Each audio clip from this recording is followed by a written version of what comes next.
आपको लाहौर के इलाके गुज्जरपुरा में पुलिस के निजी टॉर्चर सेल से बाजियाब कराया गया अमजद अस्पताल में चल बसा। चंद रोज कबल अमजद के अहले खाना के कहने पर पुलिस ने गुज्जरपुरा में निजी टॉर्चर सेल पर छापा मारा था। मजीद इसी पर बात करेंगे हमारे नुमाइंदे मियां रऊफ से। मियां रऊफ, बताइएगा मजीद क्या डिटेल सामने आई हैं और जो निजी टॉर्चर सेल कायम किए गए थे इनके खिलाफ क्या कार्रवाई की गई अब तक?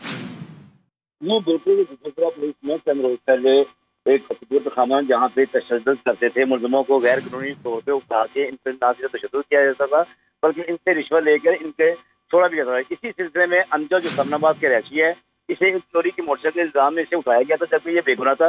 अहले खाना ने जब डीआईजी लाहौर को इसकी बारिश की तो पुलिस के ही हुक्म पर यहाँ पे छापा मार के यहाँ पे 6 अफराद को बाजियाब कराया गया। उनमें ये अमजद भी मौजूद था, जिसे पुलिस ने बहुत ज्यादा टॉर्चर किया था। उस टॉर्चर की वजह से इसे मियां रऊफ से रब्ता करने की कोशिश करें। आपको बताएं कि लाहौर के इलाके गुज्जरपुरा में पुलिस के निजी टॉर्चर सेल से बाजियाब करवाया गया अमजद अस्पताल में चल बसा। चंद रोज कबल अमजद के अहले खाना के कहने पर पुलिस ने गुज्जरपुरा में निजी टॉर्चर सेल पर छापा मारा था।